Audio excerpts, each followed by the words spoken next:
The Book of Nahum. Nahum chapter 1.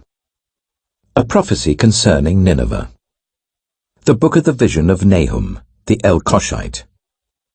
The Lord is a jealous and avenging God. The Lord takes vengeance and is filled with wrath. The Lord takes vengeance on his foes and vents his wrath against his enemies. The Lord is slow to anger but great in power. The Lord will not leave the guilty unpunished.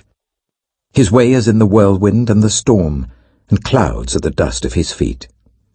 He rebukes the sea and dries it up. He makes all the rivers run dry. Bashan and Carmel wither, and the blossoms of Lebanon fade.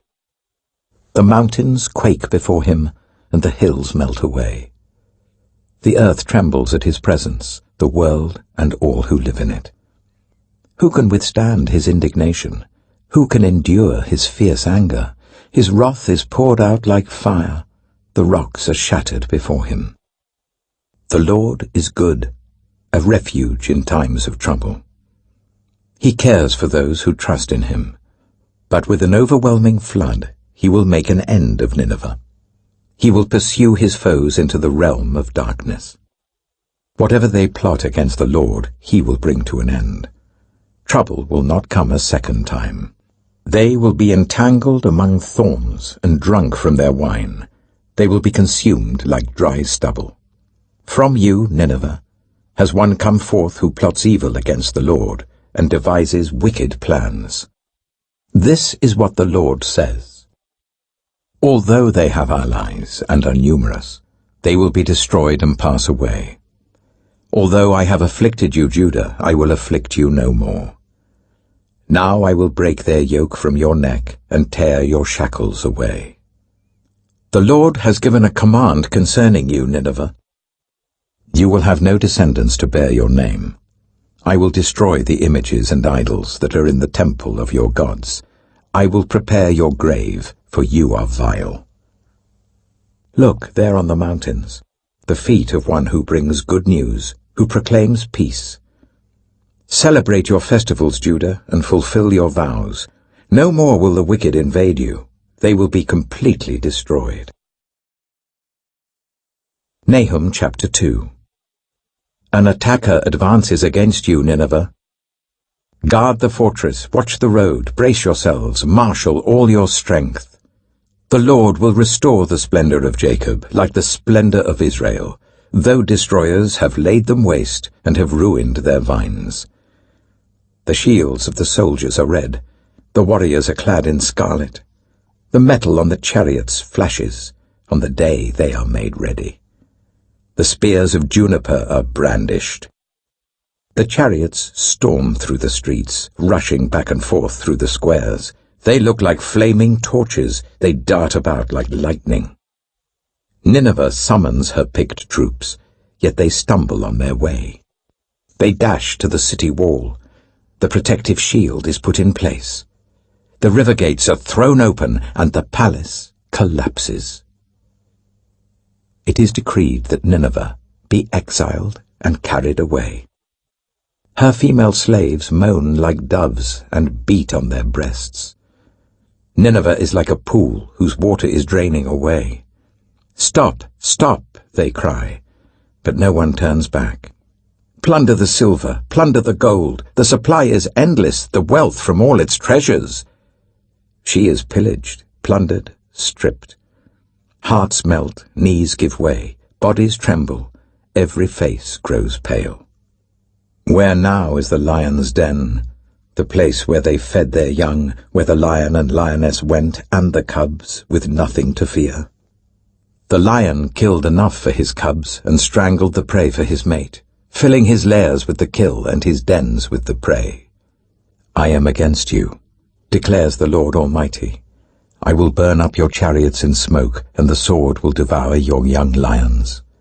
I will leave you no prey on the earth. The voices of your messengers will no longer be heard. Nahum chapter 3. Woe to the city of blood, full of lies, full of plunder, never without victims. The crack of whips, the clatter of wheels, galloping horses and jolting chariots, charging cavalry, flashing swords and glittering spears, many casualties, piles of dead, bodies without number, people stumbling over the corpses, all because of the wanton lust of a prostitute, alluring, the mistress of sorceries, who enslaved nations by her prostitution and peoples by her witchcraft. I am against you, declares the Lord Almighty. I will lift your skirts over your face. I will show the nations your nakedness, and the kingdoms your shame. I will pelt you with filth. I will treat you with contempt and make you a spectacle. All who see you will flee from you and say, Nineveh is in ruins. Who will mourn for her? Where can I find anyone to comfort you? Are you better than Thebes, situated on the Nile with water around her? The river was her defense, the waters her wall. Cush and Egypt were her boundless strength. Put and Libya were among her allies. Yet she was taken captive and went into exile. Her infants were dashed to pieces at every street corner. Lots were cast for her nobles, and all her great men were put in chains. You too will become drunk. You will go into hiding and seek refuge from the enemy. All your fortresses are like fig trees with their first ripe fruit. When they are shaken, the figs fall into the mouth of the eater. Look at your troops. They are all weaklings. The gates of your land are wide open to your enemies. Fire has consumed the bars of your gates. Draw water for the siege. Strengthen your defenses. Work the clay. Tread the mortar. Repair the brickwork.